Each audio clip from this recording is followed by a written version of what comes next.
নমস্কার, welcome to my educational channel Binoy Ghosh. আজকে আমি একটি শেয়ার নিয়ে আলোচনা করব, সেটি ব্যাংকের শেয়ার। সেই ব্যাংকের শেয়ারটি টোটাল ডিসকাশন করব। এই ব্যাংকের শেয়ারটি ছোট হলেও খুব সুন্দর, এর ফান্ডামেন্টালসও খুব ভালো, সমস্ত কিছু ভালো আছে এবং পরপর 5 দিন এই স্টকটি কিন্তু পড়ে যাচ্ছে। পরপর 5 দিন এই ব্যাংকের স্টকটি পড়ে যাচ্ছে। সেই কারণে আমি আরও বলছি, ব্যাংকিং স্টক যদিও এখন একটু ঊর্ধ্বমুখী আছে, যেহেতু এই স্টকটি 5 দিন পড়ে গেছে, সেই জন্য আমি আপনাদের সঙ্গে এই স্টকটি নিয়ে আলোচনা করব। আজকে ব্যাংক নিফটি এবং নিফটি একটা সুন্দর পারফরমেন্স দেখিয়েছে। যত বেলা হয়েছে তত সুন্দর পারফরমেন্স হয়েছে।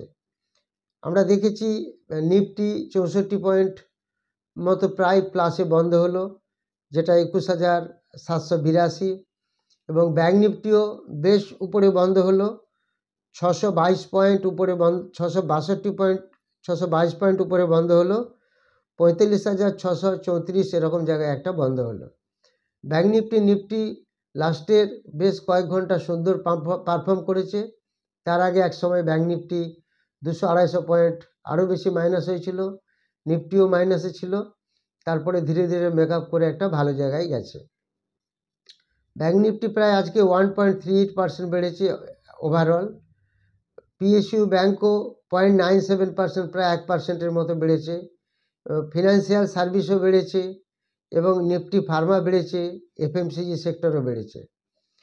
আর এছাড়া যেগুলি পড়েছে সেটা হচ্ছে রিয়েলিটি সেক্টর পড়েছে, নিফটি অটো পড়েছে, নিফটি আইটি পড়েছে, নিফটি এনার্জি পড়েছে, আর নিফটি মেটাল সব থেকে আজকে বেশি পড়েছে। নিফটি মেটাল ম্যাক্সিমাম আজকে পড়েছে, প্রায় 1.5%-এর মতো ওভারঅল ইন্ডেক্স নিফটি মেটালের। তো আজকে যে ব্যাংক সেক্টরগুলি বেশ ভালো চলেছে, তার মধ্যে ব্যাংক অফ বরোদা 4%-এর উপরে বেড়েছে, এসবিআই 1.5%-এর উপরে বেড়েছে, আইসিআইসিআই ব্যাংক 2%-এর উপরে বেড়েছে, অ্যাক্সিস ব্যাংক 1.5%, এইউ ব্যাংক সব মাইনাস হয়েছে, PNB Punjab national bank. Nifty ব্যাংকের মধ্যে আমি এগুলি বললাম। আর এতগুলি জিনিস আমরা মোটামুটি আইডিয়া করলাম। এর সঙ্গে এটাও আমাদের জেনে রাখতে হবে, এফআইআই এখন কন্টিনিউ সেলে আছে। যেহেতু এফআইআই কন্টিনিউ সেলে আছে, আমাদের কিন্তু মাঝে মাঝে প্রফিট বুক করতে হবে।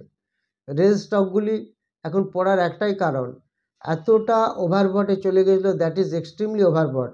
সেই কারণে এটা তো পড়বেই, সবার জানা ছিল, এতে নতুন করে কিছু বলার নেই। রেল স্টক ছাড়াও পিএসইউর সমস্ত স্টকগুলি ওভারবটে ছিল। পিএসইউর ম্যাক্সিমাম 80-90% স্টক নিচের দিকে এখন পড়ছে, কিন্তু প্রচুর স্টক বাড়ছে। যে স্টকগুলি ভালো স্টক সেগুলি বেশ বাড়ছে, সেগুলির দিকে আমরা নজর রাখবো।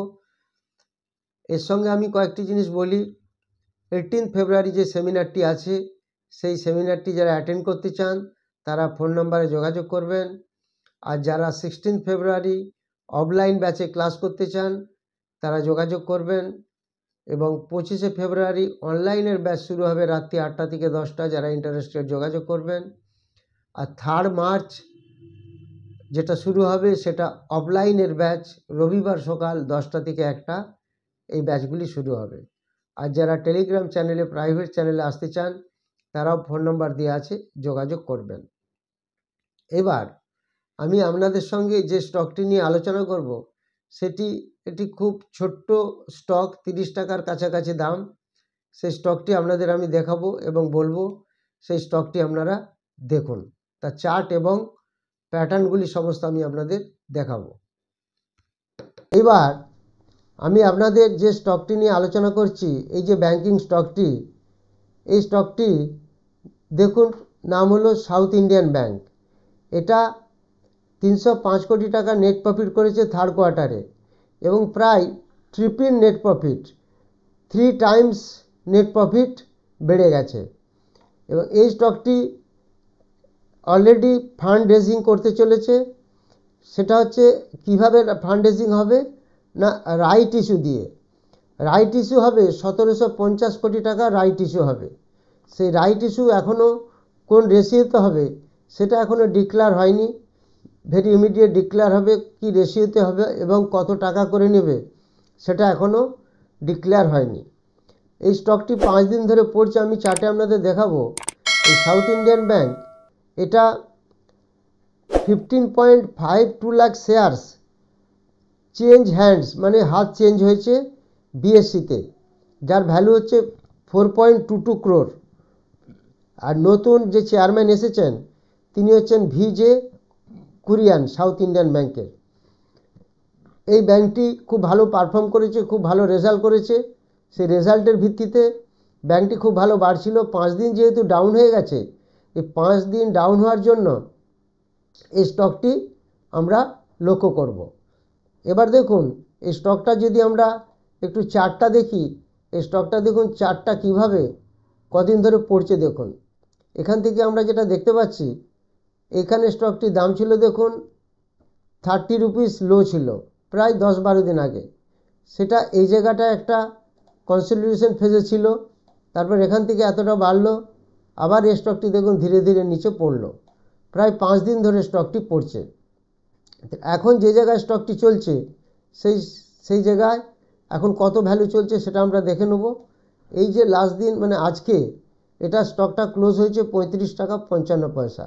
আজকে ওপেন হয়েছিল 37 টাকা 25 পয়সা, হাই গেছে 37 টাকা 45 পয়সা। ওপেন ক্লোজ প্রায় কাছাকাছি ছিল, তারপরে স্টকটি পড়ে গেছে। তো এর বেশ কয়েকটি নিউজ আছে। আর মার্কেট যেহেতু সকালের দিকে পড়ছিল, সেই বেসিসে এই ব্যাংকের স্টকটি অনেকটি পড়েছে, অতএব একটি ভালো অপরচুনিটি আসছে। এটা আমার কোনো রেকমেন্ডেশন নয়, এই স্টকটাকে আমরা ধীরে ধীরে ফলো করতে পারি বা দেখতে পারি। তো এই চার্টটি আমি আপনাদের দেখালাম, এই চার্টটি দেখেই বুঝতে পারছেন পরপর 5 দিন এই স্টকটি পড়েছে।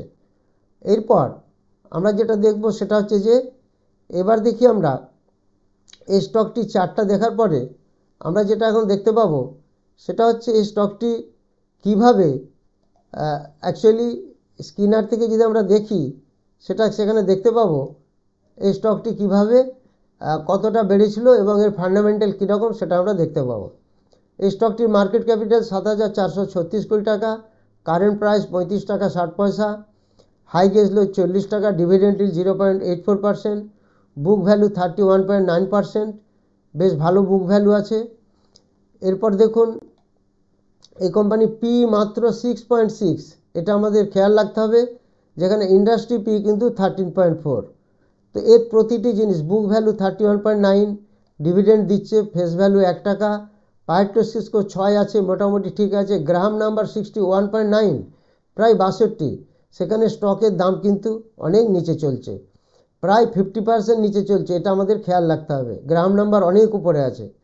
ডেপ্ট তো বেশি হবে যেহেতু এটি ব্যাংকিং স্টক, এদের কাজই হচ্ছে লোন দেওয়া। তো আলটিমেটলি এইগুলো জিনিসগুলো আমরা লক্ষ্য রাখবো। এখানে প্রমোটার হোল্ডিং কিন্তু জিরো। কেন জিরো সেগুলি আমি আপনাদের দেখিয়ে দেবো। এফআইআর কাছে বেশ শেয়ার আছে 14.7%, ডিআইয়ের কাছে আছে 7.61%। ডিআই এবং এফআই মিলে প্রায় 22%-এর মতো শেয়ার ধরে রেখেছে। আর পাবলিকের কাছে পুরো 77.7% শেয়ার আছে। তো এর পজিটিভ সাইডই 70-80%, নেগেটিভ সাইড বিশেষ কিছু দেখা যাচ্ছে না। আলটিমেটলি দেখে মনে হচ্ছে যেন যেহেতু পাবলিকের কাছে সব শেয়ার, কিন্তু তা নয়। এটা যদি আপনাদের দেখায় তাহলে বুঝতে পারবেন যে পাবলিকের কাছে যে শেয়ারগুলি আছে সেগুলি আপনারা যদি দেখেন তাহলে বুঝতে পারবেন পাবলিকের কাছে শেয়ার বলতে মিউচুয়াল ফান্ড ম্যাক্সিমাম শেয়ার ধরে রেখেছে। কীরকম দেখুন, আমাদের ইন্ডিয়ার মধ্যে সবথেকে বড় হচ্ছে ডিআইআই, সেই লাইফ ইন্স্যুরেন্স কর্পোরেশন, এর 2.5% শেয়ার ধরে রেখেছে। এটা 5,33,69,000 শেয়ার এলআইসি ধরে রেখেছে, আমাদের ইন্ডিয়ান ডিআইআই সবথেকে বড় ডিআইআই। তারপর আছে Kotak Mahindra trustee company limited, Kotak multicap fund, এটা আছে 2.5%-এর মতো শেয়ার। তারপরে আছে আকাশিয়া ব্যানিয়ান পার্টনার্স, এদের কাছে 1.21% শেয়ার আছে। আকাশিয়া পার্টনার্স এলপি লিমিটেড লায়াবিলিটি যে পার্টনার, তাদের কাছে 1.19% শেয়ার আছে।